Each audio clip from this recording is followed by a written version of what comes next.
Tiba-tiba ada suara pelan memanggil di pagar depan dengan suara sedikit merintih. Andi, Andi. Aku tersentak kaget. Lalu melihat jam tangan menunjukkan sudah jam 10 malam.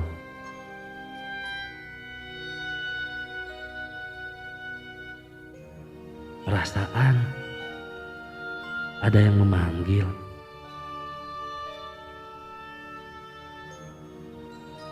Apa mungkin kedua teman saya memaksakan untuk datang?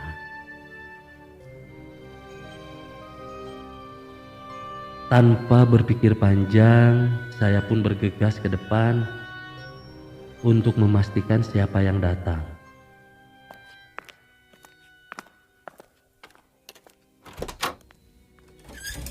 Dari kejauhan, terlihat samar-samar ada sosok perempuan berbaju putih diam berdiri di depan pagar. Setelah perlahan saya dekati,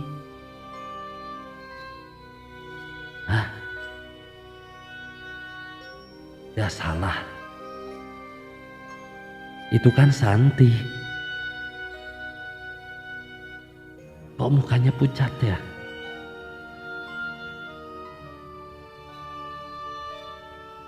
Sambil menunduk tanpa memandang ke arah saya.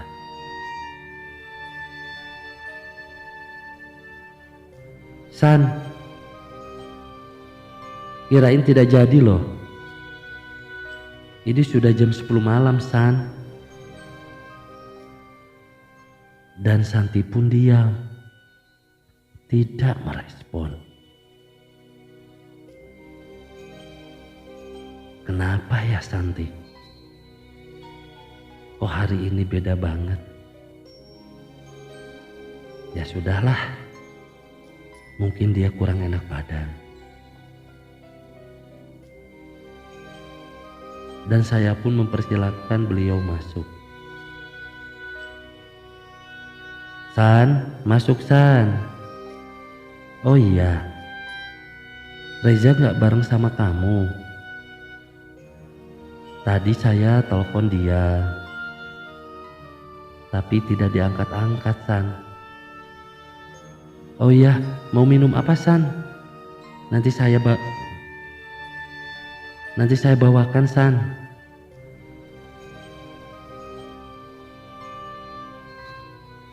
Santi hanya menggelengkan kepala tanda tidak mau.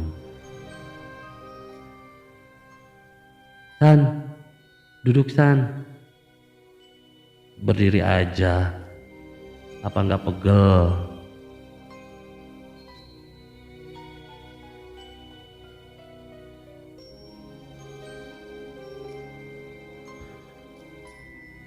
Oh ya San, ini kan sudah malam. Apa sebaiknya kita cancel aja? Santi diam, tidak bergerak, dan masih menundukkan kepala.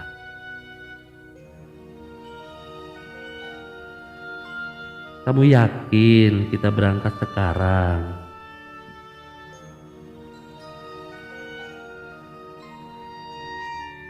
Santi hanya menganggukkan kepala tanpa berbicara sedikit pun.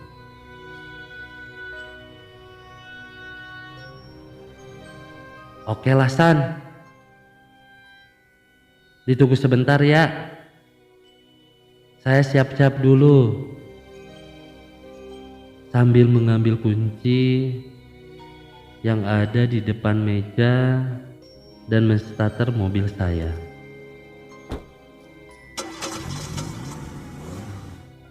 Setelah mobil saya nyala, saya pun masuk ke dalam untuk bersiap-siap.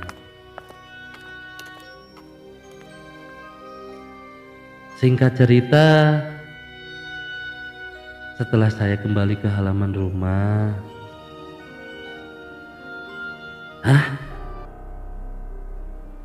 gak salah.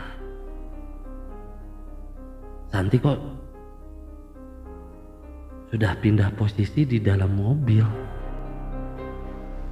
duduk di bangku belakang.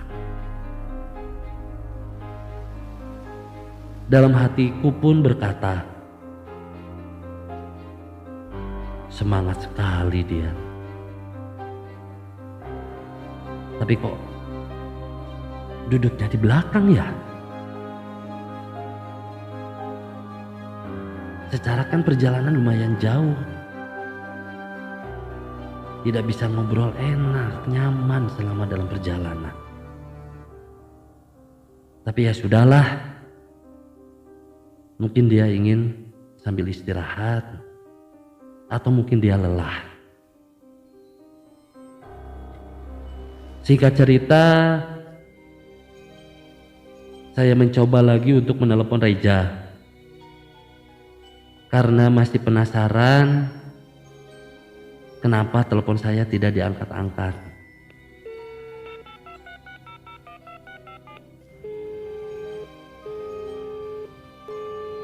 Nomor yang Anda tuju tidak berfungsi. Silakan tinggalkan pesan suara dengan cara telepon ke bintang nomor Masih 7. tidak diangkat nih Reja nih.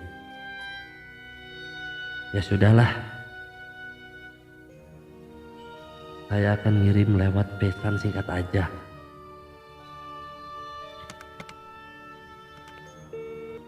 Reza, saya berangkat duluan dengan Santi. Kalau sudah tidak sibuk, tolong segera telepon balik.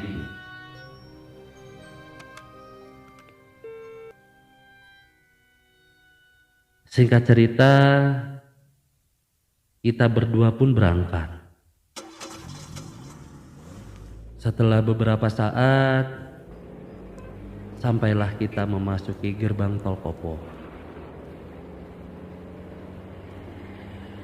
Saya melihat waktu di jam tangan, menunjukkan hampir jam 12 malam.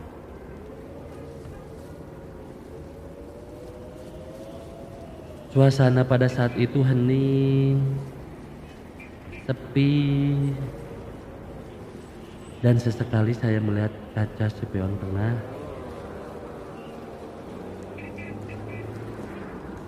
Dan terlihat jelas Santi yang sedang duduk sambil menundukkan kepala, yang hanya terlihat samar hidung dan pipinya saja.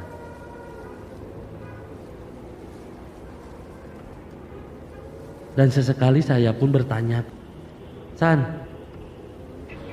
kenapa sih kamu diam aja, San? Apakah kamu sakit? Atau mual? Saya menanyakan kepada Santi.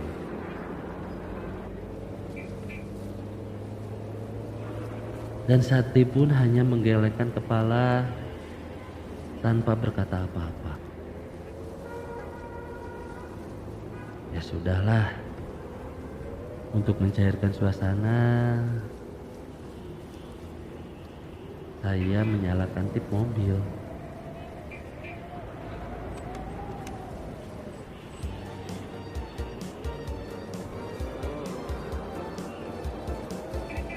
Dan tiba-tiba,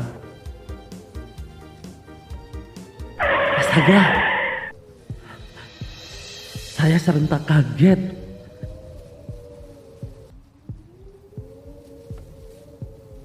Syukurlah saya injak rem tepat pada waktunya. Dan bertanya-tanya apa yang terjadi di depan.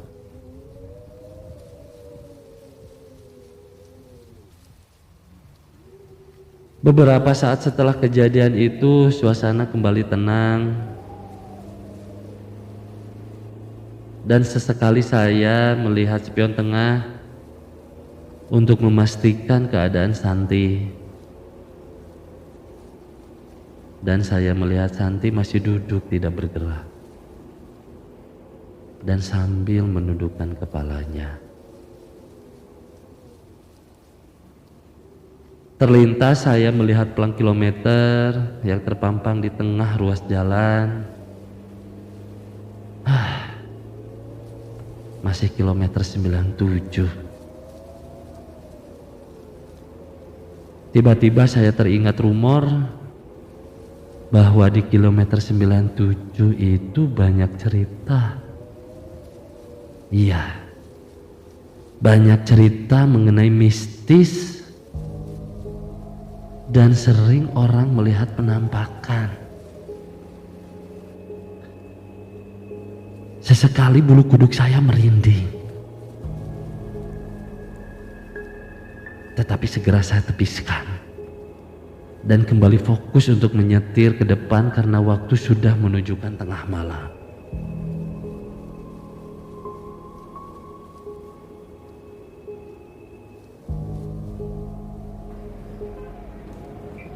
Setelah kita melewati Klari, saya inisiatif untuk keluar tol sajalah. Karena posisi saat itu keadaan jalan masih tersendat.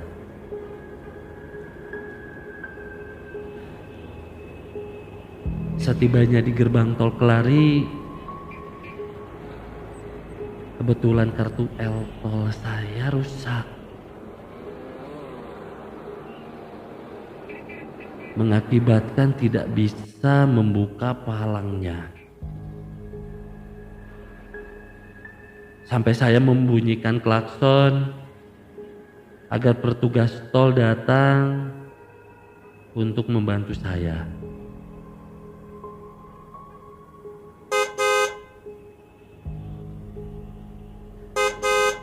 Saya bunyikan beberapa kali klakson mobil. Setelah menunggu beberapa menit, akhirnya seorang petugas pun menghampiri saya. Mendekat ke pintu mobil, sambil matanya melihat ke dalam mobil dan berkata, "Maaf, mesinnya suka error kalau terciprat air." Petugas tol menjawab sambil membantu membuka palang. "Maaf mas, mas ini dari mana dan mau kemana?" Petugas tol bertanya sambil tersenyum ramah. "Mau nengoki teman kami pak. Kami dari Bandung mau ke Bekasi. Kebetulan kan tadi di tol macet." "Oh iya mas, tadi memang ada kejadian kecelakaan tunggal. Kalau mas mau, mas bisa lewat jalan tembusan Kalimalang saja. Tapi hati-hati mas, di situ jalanannya sepi dan gelap. Apalagi mas kan sendirian." "Baik pak, terima kasih arahannya ya." Dan kami pun kembali melanjutkan perjalanan.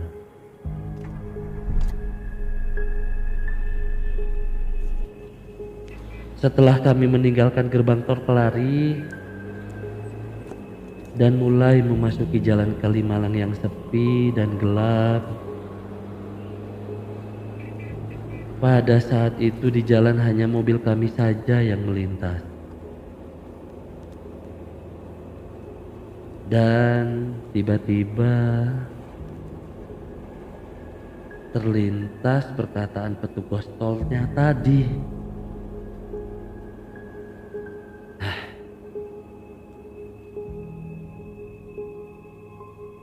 Kok sendirian? Saya kan berdua dengan Santi.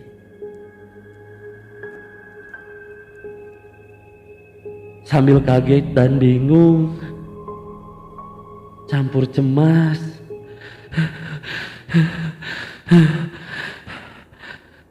saya melihat spion tengah saya melihat Santi yang sedang menunduk.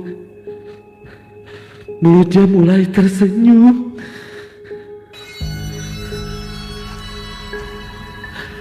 Belum sampai keteganganku reda, saya dikagetkan dengan suara HP saya yang bunyi.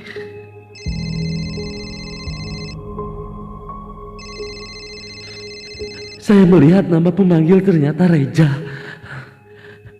Dan saya pun segera menjawabnya. Halo Jak, kemana aja lo? Dari tadi gua hubungi kok gak diangkat-angkat Jak. Maafin gue, Di.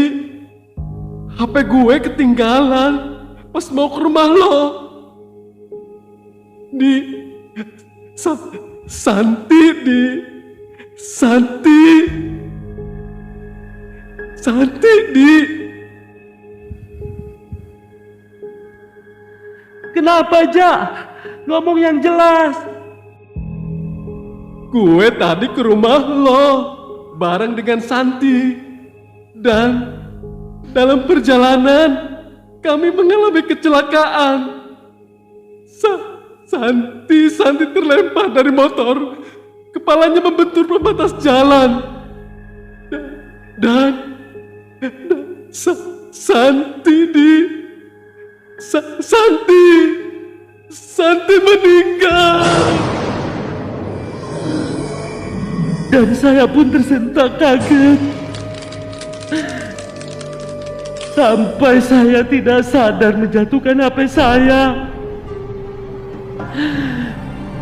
Sambil berbicara dalam hati, kalau Santi mengalami kecelakaan dan meninggal, berarti yang duduk di belakang jok mobil saya itu siapa? Dengan perlahan, saya memberanikan diri untuk menengok lagi kaca spion tengah. Dan astaga, terlihat jelas muka Santi yang pucat. Perlahan-lahan melihat ke arah saya sambil tersenyum. Dan saya melihat matanya bolong sambil mengeluarkan darah segar dan ketawa cekikikan. Jantung saya berdegup dengan kencang.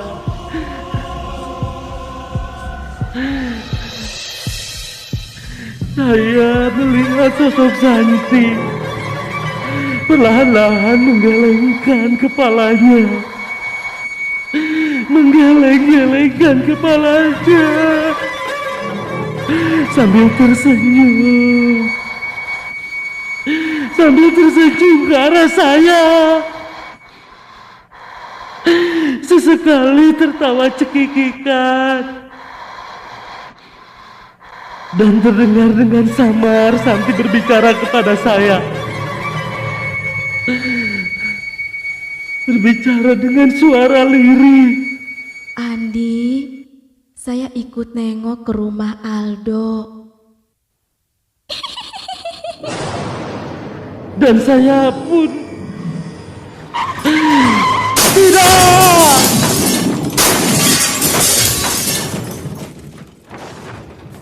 Dan akhirnya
Sosok makhluk apa yang sudah menemani saya? Sosok makhluk apa? Andi,